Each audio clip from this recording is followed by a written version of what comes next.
Hey, Know Why listeners, I wanted to share an interview with you that I did for Point of View Radio Talk Show. I was guest hosting earlier this week, and I got to interview Leah Libresco Sargeant on her latest book that just recently came out, The Dignity of Dependence, a Feminist Manifesto.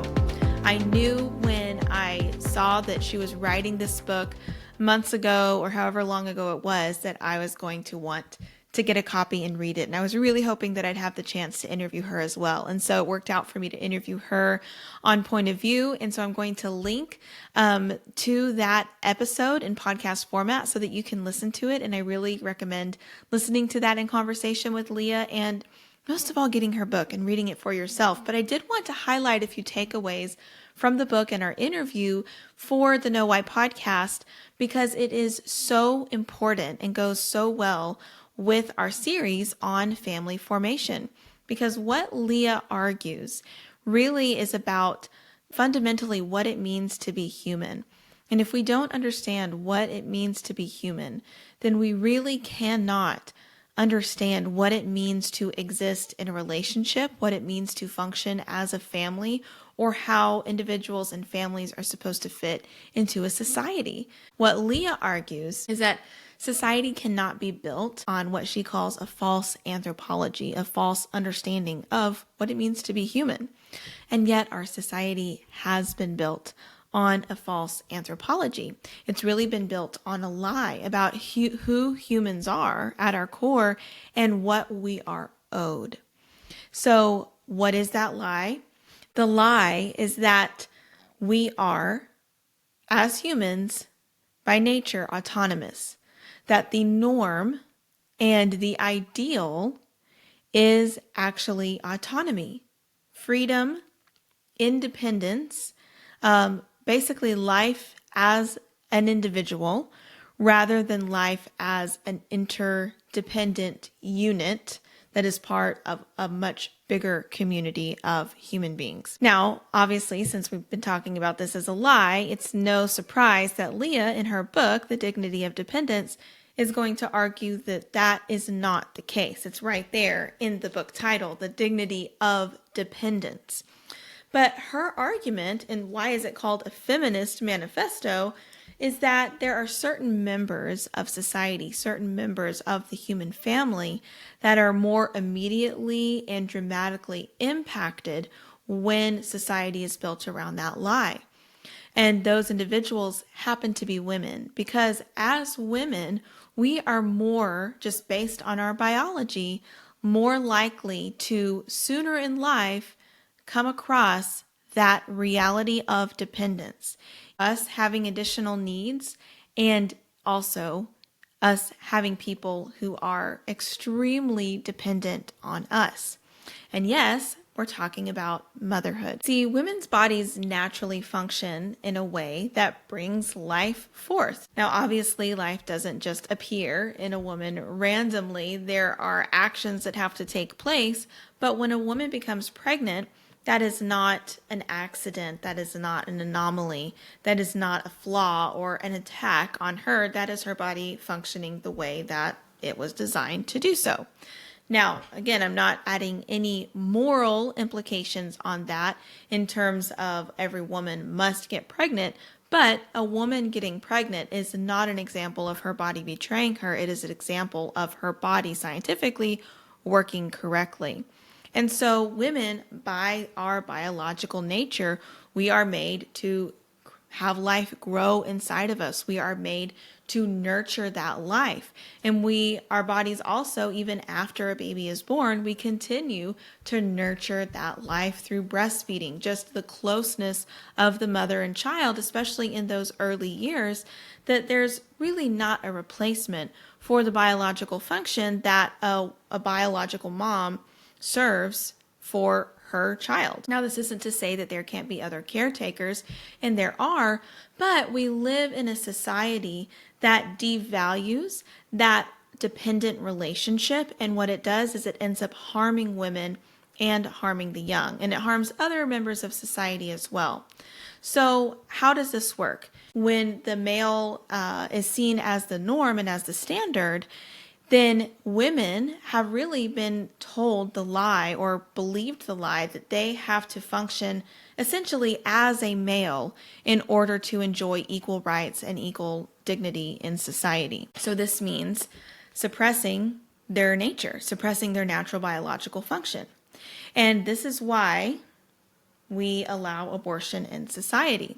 If you believe that what it truly means to be human is to be autonomous, and you believe that humans then have a right to fulfill that nature by being autonomous, which is really being free, not just from need yourself, but from other people's needs, then in order to fully function in a society, a person, whether they are male or female, they need to be autonomous. They need to not have anybody that's depending on them too closely, and they need to not be dependent upon anyone else. They need to be just an autonomous, functioning individual.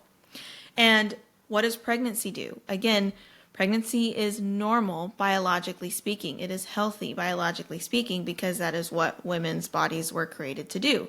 But what does that do? Well, it presents a lot of changes for the woman. First of all, she has somebody who is extremely dependent upon her, not just for 9 months, but is going to continue to be dependent on her afterwards for a long time. Well, for life, really, but especially for a few years in a very close, connected physical way. Also, the woman ends up having more needs herself. This makes sense. She's growing life inside of her. Her body is changing. Her organs are moving around and shifting. Her whole body is rearranging and expanding in this really awesome process to accommodate the life of a new human being that is growing inside. But she has other needs because of that, because she may not be able to move or do everything exactly the way she did before she got pregnant. And so she becomes a little more dependent, and she becomes a lot more depended upon. But if the very definition of what it means to be human, of what it means to be a valuable person, is to be autonomous, then that pregnancy threatens the woman's sense of personhood, not only in her own eyes potentially, but in the eyes of society for sure. So abortion is offered as a way out. It's offered as a ticket back into society, because if she does not want to have her sense of personhood stripped away, either in the eyes of society or in her own eyes, if she wants to continue to remain an autonomous person, then she needs to be able to not be pregnant at will. So that's why the pro-choice side of the argument on this issue will say that restriction to abortion dehumanizes women. This is one of the things that Leah points out in her book. It is dehumanizing for women to not have access to abortion. Now, if you're on the pro-life side, then this argument doesn't make sense, because pro-lifers see the humanity of the unborn, literally. It is, even at the unborn baby's very smallest stage, they are a human. They can't be anything else. It's the product of two humans. That is a human being by biological definition. And so that always is puzzling for a lot of pro-lifers to say that restrictions on abortion threaten the humanity of the mother, because you're saying, well, by killing the unborn, that's a big threat to the humanity of the unborn. But again, you have to look at, okay, well, what are your definitions? And if you are defining personhood as being autonomous, if you are defining human nature as having a right to being free from another person's needs, then yeah, having a woman all of a sudden have a new life being dependent on her, and now her being dependent on other people because of the state that she's in, then yeah, that would be a threat. Now, on the flip side, and this is what I asked Leah, well, what if a woman, if you just kind of take all of that for granted, that, okay, a woman needs to be able to access abortion in order to participate as a, full human being, a full person in society, then what happens when she doesn't choose abortion? What happens when she wants to have the baby? And Leah said, society then looks at her as, well, okay, that's your choice though, so now it's your fault that you have dependence. It's your fault that you have more needs now, because you had the option to be fully autonomous by getting rid of that unborn child, by getting rid of that pregnancy, but you chose to continue it.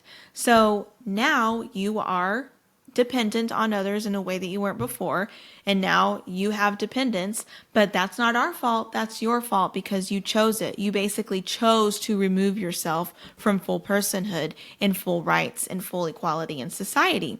And therefore, we as society are under no obligation to help you. And so while it is presented in our modern culture by many people as being pro-woman to have access to abortion, it's actually a very anti-woman message underneath that, an anti-woman assumption, which is it does not fully accept and honor and accommodate all of the ways that women's bodies function. Whenever you say that to be able to function in society and have equal rights, you need to be autonomous, and you have somebody who is not autonomous, then, well, they don't have equal rights in society. Or even if we don't want to go that far, we at least say, well, we're under no obligation to help you. And so then women who do become mothers, they end up not receiving the help they need. So even though it may seem completely opposite of everything that you've been told, even if you fundamentally believe that abortion is wrong, but maybe you have a hard time arguing that from an actual pro-woman or feminist perspective, then just think about it this way. If pregnancy and having kids were more welcome in society and not seen as an interruption or an attack against somebody's personhood and humanity, but just something that is a normal part of life that women are, amazingly capable of doing. And if that was honored, then women would have more acceptance when they become pregnant. They would have more accommodations. You would have more of an obligation and an expectation in society that the woman is going to be supported, not just throughout her pregnancy, but also throughout her journey of motherhood. So it actually benefit women and support women and all members of the family a whole lot more if we didn't have this assumption that children and family and our natural biological functions were some impediment to us fulfilling our full potential as human beings. Now, as Leah does such a good job of pointing out, there are other people who are affected by this too, including the elderly. And fairly recently, I did a whole episode on medical assistance in dying and the euthanasia movement, particularly in Canada, but it's happening in some places in the United States as well. And when I was reading that article that I talked about here on the Know Why podcast, the word that kept coming up so much with regard to the doctors who are administering MAID or to people who are requesting it is autonomy. That was the defining value. And if that is your guiding value, as I said then, and as Leah argues in this book as well, if autonomy is your defining value, then really there is nothing that you can say, like no moral boundary that you can really cross. Because if you are saying, I need to have the right, I have the right to act autonomously to do whatever I think is best, then I can make whatever choice I want to make. And if I want to choose to die or to take my own life, why shouldn't I make that choice? Additionally, if I can no longer live autonomously, if I am now dependent upon somebody else because I am now sick, because I am disabled, because I am just elderly and I can't care for myself in the way that I did before, then I should go ahead and die because I'm not able to live a full human life if I am weak in some way or dependent upon others in some way. And even in the way that we talk about things like illness or just aging or disability, it's seen as something to cover up. That's another thing that Leah does such a great job of talking about is like things that are accommodations for people, for instance, who are blind or maybe they need a cane to walk. They are designed to be as minimal and almost invisible as possible because nobody wants to be seen as having some need because we view weakness as being a bad thing, rather than realizing that all humans are going to have seasons of weakness. And some people are going to have weakness at different levels than others, again, depending on those various factors like aging or illness or disability. So whether it's a season or whether it's an extended period of time over somebody's life, human beings have needs. And Leah's argument in the book, Dignity of Dependence, is that that should not come as a surprise to us or a shock or something that we need to protect ourselves against. It's actually just part of being human. And if we accepted that and we stopped believing the lie that to be human is to be autonomous, we would create a much more accommodating and welcoming and kind and helpful and inclusive society for everybody, from the very young to the very old to the woman and everybody in between. Now, what does this have to do with family, aside from the very obvious connections of members of the family like mothers and babies that we've talked about? If we are approaching our understanding of family from an accurate viewpoint rather than a fantastical viewpoint, okay? So the fantasy is that we're all autonomous and we don't need each other. That's a fantasy, right? That's not reality. So living in truth is accepting an accurate, truthful, reality-based definition of humanity. We've talked about this on the Know Why podcast before, and I'll say it again. We're coming at this from a Christian perspective here on this podcast, and even if you don't know if you agree with that yet, hear me out. The Bible says that human beings are made in the image of God. That means that there are certain things about God's nature that He gave us, so we share in God's nature. It also means that we're supposed to represent Him on earth. We are basically the rulers of earth in His place. So we are supposed to look like an image of God on earth. We're also supposed to share certain things, and by our very nature, we do share certain things with God's nature. God is a relational being. That's one of the core things about God. So He is relational. He is love. So human beings are relational. We need love. We need other people. This is reflected in the New Testament as well. So that's something that's explained about being made in the image of God in Genesis 1, the very beginning of the Bible. But in the New Testament, when Jesus has come to earth and when He has died on the cross and when He has risen again, and when the apostles are writing to the early church about what it means to live a Christian life, they are writing under the assumption that Christians are dwelling together in community, that Christians are functioning as a body. That is a metaphor that is given, is that Christians are supposed to be the body of Christ, very interconnected, and how there's every single part of the body is needed, and therefore every single person in a community, in the church, is needed and has a role to play. So when we understand that, then we can move on to, okay, the family unit. So the family is the context, according to God's design, through which new human beings come into the world. And family is the smallest unit of a society, the smallest institution, but that does not mean that it is the least important. One of the things that Leah talked about in our interview, and something that many people discuss, is this view of marriage either as a capstone, so an achievement on top of all of your other achievements in life, or as a cornerstone, in other words, a foundation upon which you build all the other things in your life. Many people today view marriage as a capstone achievement. I've got to get my education, I've got to get my job settled out, I've got to be able to travel and find myself and all these things, and then after all that, I will finally get married as kind of my crowning achievement. The cornerstone argument, and this is the way Leah put it, is that you should get married as soon as you find the right person. You don't need to have a checklist of things accomplished before you get married, because that is a good foundation from which to build your life. And you can actually grow together as two human beings. And if you view the very definition of what it means to be a functioning human person in society as requiring autonomy, it makes sense that you're going to want to accomplish a lot of things by yourself before you commit to another person. But if you understand that by your very nature, in some form or another, you're going to need close relationships with other human beings, then committing to another person early on doesn't feel like as much of a threat.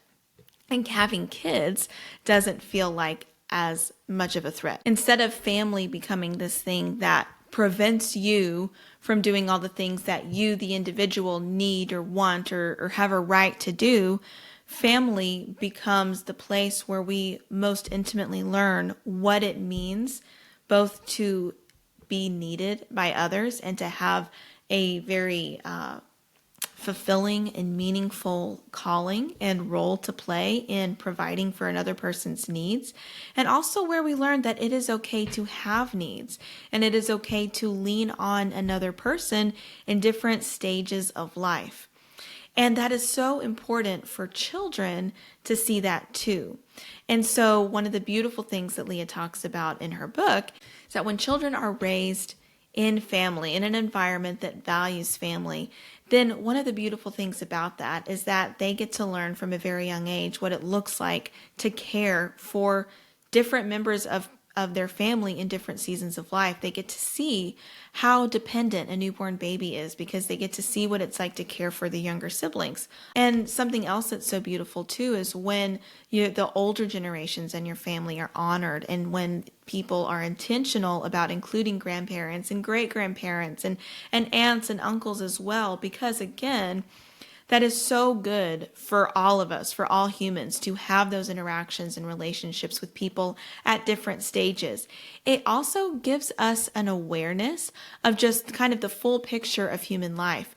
We remember that we all started out as these very dependent human babies, totally dependent on our mothers. And we remember that we all started at the same place. And then we are able to also see whenever we celebrate close relationships and we honor those and accommodate those with the whole gamut of the human family, all ages, all generations, then we also get to see where we're going. We get to see what that looks like. And we get to be a part of helping out older members of our family as well. And when that is normalized, and when that's normalized for kids and adolescents from a young age, then they're not going to have as much of a problem asking for help when they get to a point at some point in life where they need it, because they've already been raised around babies and seen the care that babies require.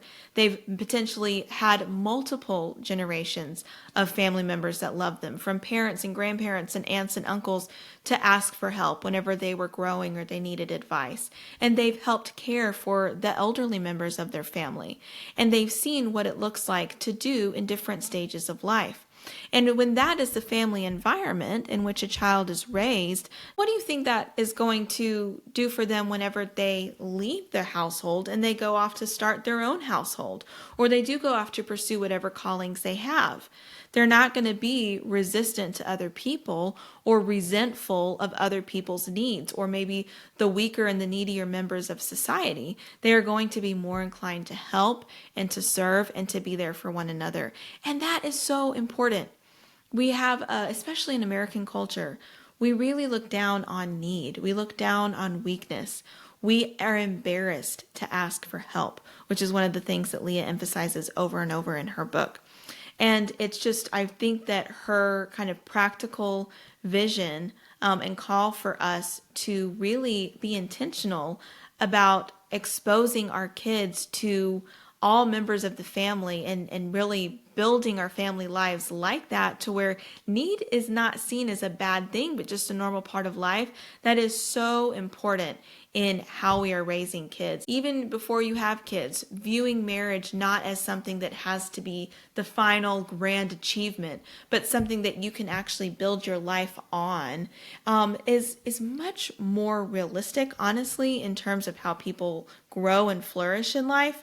And it's a very beautiful way to approach family. But in order to do that, you have to let go of the false notion that human beings need to be autonomous, and that we have a right to be free from others' needs, and that's who we really are as human persons, are autonomous individuals. You have to get rid of that lie, and you have to have a proper understanding of human beings as, by nature, interconnected beings who need one another in various ways in various seasons of life.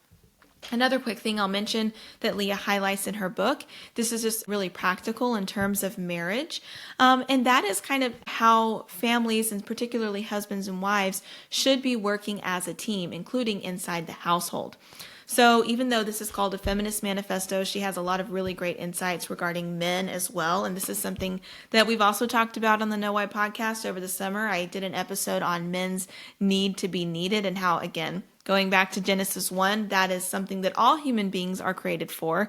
And when we exist in community and relationship, then that need to be needed is fulfilled, and we get to have very fulfilling and meaningful relationships that way.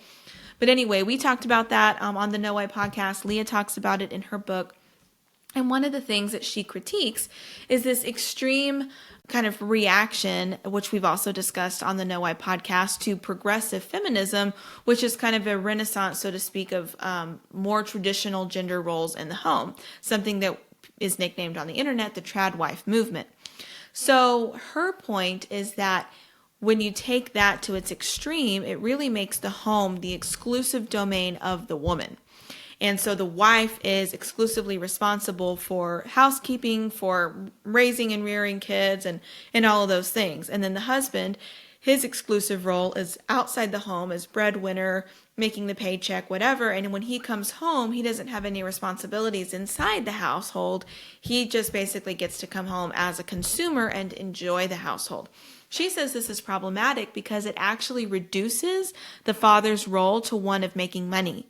And then if you have a society like we have today, where women are earning more college degrees than men and often starting to even out-earn men in terms of job achievement, then all of a sudden it's easy to say, why do we even need the man? Why do we need the husband? Why do we need the father? If he's just here to earn money, but I'm doing all of the other things and now I'm earning more money too, I don't need him. We've talked about this before. Men and women are believing the lie that they don't need marriage. So marriage is not about gender roles. Marriage isn't about, okay, a wife who cooks and cleans and a husband who brings home the bacon. For a lot of families, it happens to work out that way. And if you're happy with that arrangement, then good for you. But that's not what marriage is for. And that's not what traditional marriage should necessarily look like. Fathers are needed. Mothers and fathers are needed in the home. Everybody's particular arrangement when it comes to making money and household chores, that's going to look different. But the most important thing is, again, recognizing that as human beings, we both have needs. Every member of the family has needs. We are there for each other because we're not viewing your need as a threat to my personhood, but instead we're viewing ourselves as a gift that we can give to one another. Also, in the confidence that when we have a need, we know we can lean on our spouse. We can lean on the other members of our family because our focus is on taking care of one another, not taking care of ourselves and feeling threatened by another person's needs.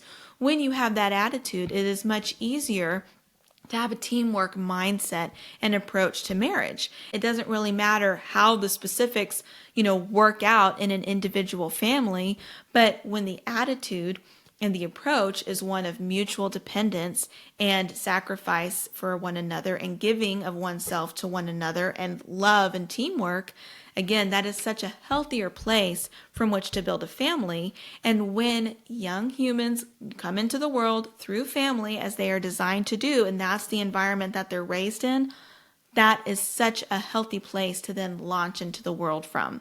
And it gives such a more grounded in reality understanding of how humans work and what is expected of us as human beings in society. It creates people who are not afraid of weakness, not afraid of need, but more ready to actually meet the needs of those around them.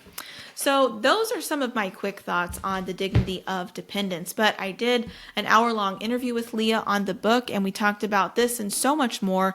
And even the interview that we did was barely scratching the surface of everything that she writes in the book. She has policy recommendations. She talks about the limits of labor language. She talks about different insurance and government policies that are accommodating or not accommodating to families. She gives so many examples of how women in this society built on the lie of autonomy have had to really kind of hide certain aspects of ourselves just to be accepted as equal, and how we've been told that this is feminist and really it's anti-woman and it's dehumanizing. So she does such a good job of laying all of that out. And if it interests you at all, then I really recommend you read it. Even if you're not married, or if you're not a mom or not a dad, or you're just kind of thinking about that in the future, reading this book, I think, is such an important way to think about what makes a healthy family and how do we care for the most dependent and vulnerable people in our society. That's a very relevant question, even if it doesn't feel like it, because at some point in life, that dependent member of society is going to be you. And how we think about the vulnerable and caring for them and accommodating them is going to come back around on us someday. And it's so important to have a good understanding that is grounded in the reality of who we are as human beings from which to work from so that we can function in a healthy way. Those are my thoughts for this week in the Family Formation series, but we'll be back next week on the Know Why podcast.